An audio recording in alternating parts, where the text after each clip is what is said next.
thing with Khamzat too is after, again, you could chalk it up to the weight cut. That second round, when he doesn't land that takedown, falls to his back, I'm like, oh, he's cooked. Dude, I think we're 6 minutes into the motherfucking fight, and you're cooked. His body was shutting down, and he realized that he went real hard in the first round, but doesn't have the gas tank. He said, let me coast. I can survive on the bottom here, but I need to catch my breath if I'm going to try to finish this guy. It might have been a strategy. And he got better that third, fourth, fifth round. Right, because the strategy might have been, listen, if I'm on my back, no big, like he tries for a takedown, can't get it. He realized, like, oh, Jesus, I'm not going to be able to fight standing up like this for 5 minutes after that first round. Because his body almost shut down 24 hours ago. 24 hours ago, it is the dumbest fucking thing we do in the sport where we allow these people to pretend that they weigh a certain way. You pretend, oh, it's a 185-pound fight. The fuck it is. Yeah, both Neither those one of boys those over guys. 200. 100%. And Strickland is actually a bigger guy than him. Strickland's a big boy. Strickland, that night in the cage, is bigger. He's a wild boy. He's a wild boy. So they gave him like a 8-month suspension, something like that, 6-month suspension, whatever it was. So you see him against Hernandez where he's perfect, and he looks fucking phenomenal. Best I've ever seen. His striking looked phenomenal. Everything looked phenomenal. And I'm like, oh God, he looks like a better version of the guy who beat Izzy. He looked better. Best we've ever seen. And then he beats Khamzat with one shoulder. And so if you count him out based on that fight, where I thought Khamzat won, a lot of people did. Look, it's a lot of people that know fighting thought Khamzat won. There's a lot. I think it's split among journalists. I think I was reading something. Yeah, go easy on journalists. I don't really read anything, by the way. I really read the headlines, and then I move on. You gotta be careful with journalists. I'll listen to former fighters or people that have been around the game a long, long time. If you have Khamzat winning, yeah, okay. Nobody was robbed. But I can give you a pretty good argument why Strickland won that fight. Yes, you know, I can give you a damn good argument. This was a big moment where Sean Strickland stuffed Khamzat's takedown. Khamzat didn't even reshoot. He didn't re-wrestle. He went to his back. That was a huge moment. And Strickland's gonna come out and pop him with jabs. Look at this. He's gonna start popping him with jabs. It's crazy, and then DDP beat Strickland. Styles are crazy, bro. Bro, Strickland's style is just wild to me. It looks like you're easy to hit, but he's so hard to hit. He's so confident in that little bubble. Wow. These big kicks from Khamzat are just, dude, you have 15 minutes throwing these big body kicks. Oh, Strickland's landed some big shots. 3 minutes left in this third round. Khamzat hasn't done really anything. Bro, if this is the pace, the next 15 minutes, next 12 minutes, whatever, Strickland wins these 10 out of 10 times. He gained a lot of respect for Sean Strickland right now. Holy shit. He might be my favorite fighter. He's my favorite fighter. All right, round 4, here we go. 2-1, Strickland up against Khamzat going into the fourth. Who would have thunk? Khamzat doesn't look terrible, but it's like this isn't the way to beat Sean against. When Joe Rogan started breaking down the war between Khamzat Chimaev and Sean Strickland, it immediately became clear this was not just another close UFC fight to him. Rogan focused heavily on the tiny details most fans missed during the chaos inside the cage. The biggest thing that stood out to him was how dramatically the momentum shifted after the opening round. Early on, Khamzat looked terrifying as always, exploding into takedowns, controlling positions, and forcing Sean Strickland to constantly defend. But as the fight dragged deeper, Rogan noticed something change physically in Chimaev. He's always going after you in the final round. Like the final round with Izzy, when he's got his hands down, he's screaming at Izzy, come on! He looks better. Yeah, he gets better as the fight goes on. Yeah, and Izzy had noticeably faded by that final round. Part of that because of the beating that he took in the first. Correct. Right? I mean, he got dropped too. Super close to stopped, probably concussed in the first. You know? I mean, that fucking straight punch that he landed where he spun Izzy's head around and then hit him with how many fucking left hands in a row? Yep. 15, 20 left hands in a row? I mean, up. let's count them. Yeah. Let's watch that and count them because it's crazy. He just bang, bang, bang, bang. If you think you're going to go and just fight normal after that, it's not happening. You're concussed. You're compromised. Probably you have a concussion. Yes. Just by the way he went down, his head spun around. It was a right hand, right? Wasn't it a right hand? It was a right hand, yeah, and it spun around. Picture perfect right hand. Picture perfect straight right. I mean, it was picture perfect. And you don't get a cleaner, better right hand. And then blast him with all those punches in the clinch. You're gone after that. You're a shell of yourself. You're gone. Joe? The explosive pressure that usually overwhelms opponents started fading fast, and Rogan believed the brutal weight cut may have played a massive role in that slowdown. Rogan explained that there was a moment during the second round where Khamzat attempted another takedown, failed to complete it cleanly, then suddenly dropped to his back, almost as if his body was screaming for a break. To Rogan, that moment said everything. He believed Chimaev realized he could not maintain that terrifying first-round pace for all 5 rounds, especially after what his body allegedly went through less than 24 hours earlier during the weight cut. Rogan suggested Khamzat may have consciously chosen to slow the fight down, survive certain positions, and recover energy instead of constantly forcing scrambles and wrestling exchanges. According to Rogan, the Joe Rogan experience. I was nut riding for Strickland the whole time. I was like, that guy is the fucking captain of the deep water. He knows how to go into deep water, man, and he knows how to survive. He can survive. And the thing about Khamzat is, if he takes you down, he wants to hold you down and just beat on you and not expand a lot of energy like he did with Drekas. That's an issue. You can't do that with Sean. Sean is not going to sit still. He's very hard to hold down. He's got super underrated grappling. Super underrated.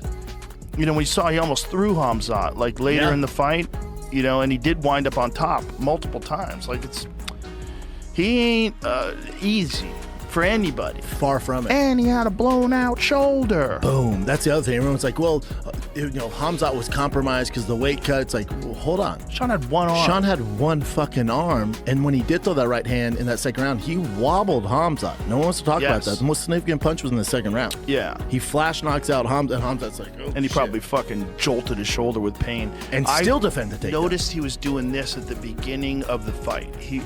This is one of the biggest hidden realities in modern MMA. Fighters pretend they compete at one weight class, but in reality many step into the cage significantly heavier. Rogan called the entire system ridiculous, pointing out that neither fighter truly weighed 185 pounds by fight night. In his view, Strickland was actually the physically larger man inside the cage despite competing in the same division. That conversation eventually shifted into Sean Strickland's incredible durability and strange fighting style. Rogan repeatedly praised Strickland's ability to drag opponents into... Second fight with DDP, he fucked his shoulder up too. Driving a dirt bike like a fucking psychopath. Crazy. Crashed his dirt bike, fucked his shoulder up, and they told him he had to fight.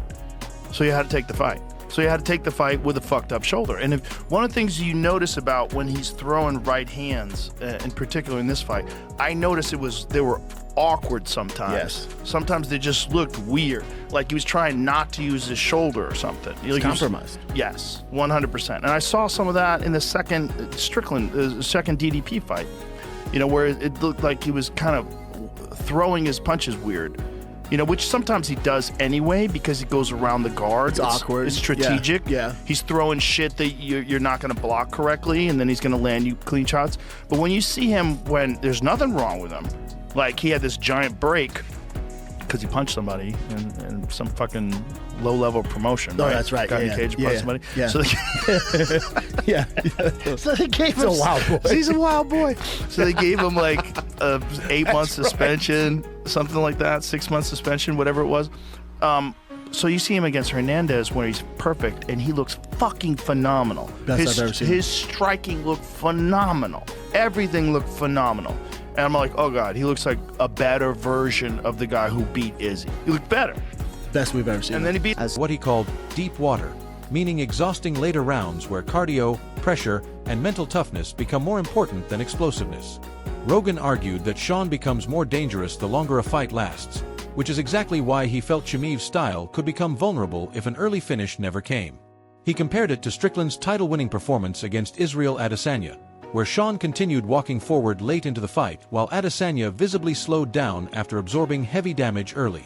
Rogan described the famous straight right hand Strickland landed on Adesanya as one of the cleanest punches imaginable. What is it? It's 2.2. Okay, so but somewhere I think around... he was 230. That's a lot, though. That's if you're a lot of already weight. dying, you got to lose 2 pounds of water. Oh, it's a nightmare. 2 16-ounce bottles of water. But when he was, let's say, 230 or maybe 235, how many weeks out was that? Do we know? I don't know. Because when Strickland beat Fluffy, they were like, hey, forget this Yuri fight. You're fighting at 85. It's a few months. It's a few months, but you know? When you have muscle and not fat, it is a problem. It's a real problem. It's not the same problem. So if you get big like Strickland gets in between fights, like Strickland, there's a lot of videos of him training where he's got almost like a belly. Yeah. He's heavy. Yeah. He makes fun of himself. He's fat. Yeah. That's a different fat. That's different to Agreed. lose. You It's can not lose muscle. that. You can lose that. That's not a problem to lose. When you're bulked up your body has decided that now you're 230 pounds and you're still working out all the time. So your body's using those muscles all the time. So if you want those muscles to shrink, they literally have to eat themselves. Yeah. So you have to fucking starve yourself. Or you do a radical dehydration, which brings you to the brink of death. And that's what And it seems like saying the shot likely changed the entire fight physically and mentally for Izzy. In Rogan's opinion, once a fighter absorbs that level of damage and concussion-like impact, they are never fully the same for the remaining rounds. That same mentality carried over into his thoughts on the Chimaev fight.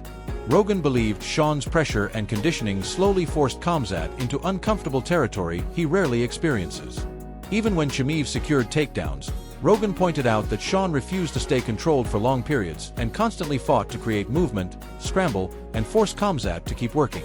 Rogan specifically highlighted Sean's underrated grappling. Yeah. He's always going after you in the final round. Like the final round with Izzy, when he's got his hands down, he's screaming at Izzy, "Come on!" He looks better. Yeah, he gets better as the fight goes on. Yeah, and Izzy had noticeably faded by that final round. Part of that because of the beating that he took in the first. Correct. Right. He got dropped too. Super close to stopped, probably concussed in the first. You know, I mean, that fucking straight punch that he landed where he spun Izzy's head around and then hit him with how many fucking left hands in a row? Yep.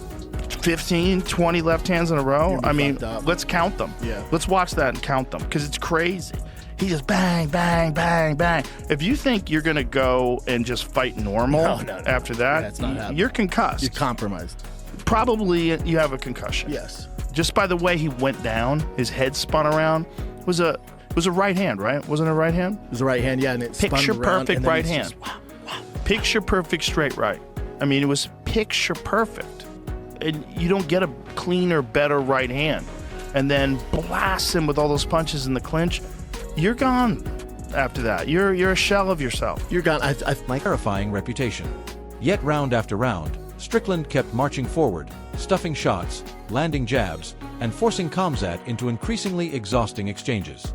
Some viewers called the final decision a robbery no matter which side they supported, while others viewed it as one of the toughest and most impressive wins of Sean Strickland's entire career.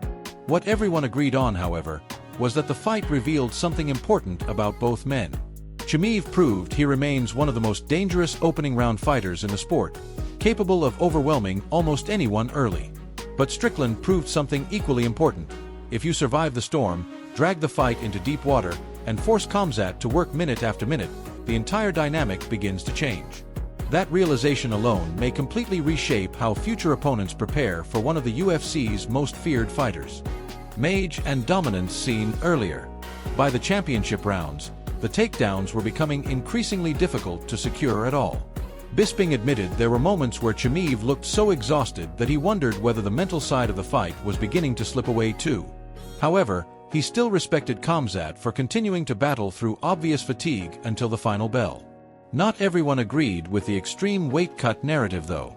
Chael Sonnen completely rejected the viral story claiming Chimaev lost an impossible amount of weight in a single week. Sonnen argued the math simply did not make sense and accused fans of blindly accepting exaggerated stories because they wanted an explanation for Khamzat fading late in the fight. Chael explained that even under severe dieting and intense training, the human body cannot realistically lose that much true weight over such a short period of time. He compared it to his own experience as a professional fighter, explaining how carefully monitored and difficult proper weight cuts already are without ridiculous exaggerations attached to them. Sonnen's overall point was simple. Weight cutting is absolutely brutal, but some of the stories surrounding Chimaev had clearly become inflated online. Meanwhile, Sean O'Malley admitted he felt nervous for Strickland early in the fight because Khamzat is so dangerous during opening rounds.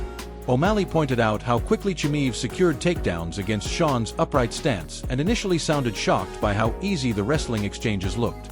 However, as the fight continued, O'Malley began noticing the same thing Rogan and others were discussing. Chimaev's energy started fading badly while Strickland continued marching forward almost unaffected. O'Malley emphasized how exhausting repeated takedown attempts become against someone who never stops pressuring and forcing movement. In his eyes, Strickland looked more comfortable as the fight settled into an ugly grinding pace, while Chimaev slowly lost the explosiveness that made him so dangerous early. Demetrius Johnson also focused heavily on the exact moment momentum shifted. DJ described Chimaev pulling guard after a failed takedown as a huge emotional and physical sign that fatigue had arrived. Johnson theorized that Khamzat may have experienced a massive adrenaline dump once he realized Strickland was not going to mentally break under pressure. DJ also shared a fascinating theory that Chimaev may actually train too hard. According to Johnson, once fighters already possess elite cardio, constantly pushing maximum intensity in training can create diminishing returns and potentially hurt performance instead of improving it. In DJ's opinion, surviving exhaustion inside a real fight requires calmness and efficiency, qualities Sean Strickland displayed much better as the bout progressed. By the time the fight ended, the MMA world completely exploded into debate. Fans, analysts, journalists, and fighters argued endlessly about who deserved the decision. Supporters of Chimaev believed his early takedowns, positional control, and aggression secured enough rounds to win. Others argued Strickland's pressure, cardio, takedown defense, jabs, and late-fight momentum completely changed the story. Many fans were shocked Sean survived the early wrestling storm at all, especially considering the shoulder injury and Chimaev's terrifying reputation. Yet round after round, Strickland kept marching forward, stuffing shots, landing jabs, and forcing Khamzat into increasingly exhausting exchanges. Some viewers called the final decision a robbery no matter which side they supported, while others viewed it as one of the toughest and most impressive wins of Sean Strickland's entire career. What everyone agreed on, however, was that the fight revealed something important about both men. Chimaev proved he remains one of the most dangerous opening round fighters in the sport, capable of overwhelming almost anyone early. But Strickland proved something equally important. If you survive the storm, drag the fight into deep water, and force Khamzat to work minute after minute, the entire dynamic begins to change. That realization alone may completely reshape how future opponents prepare for one of the UFC's most feared fighters.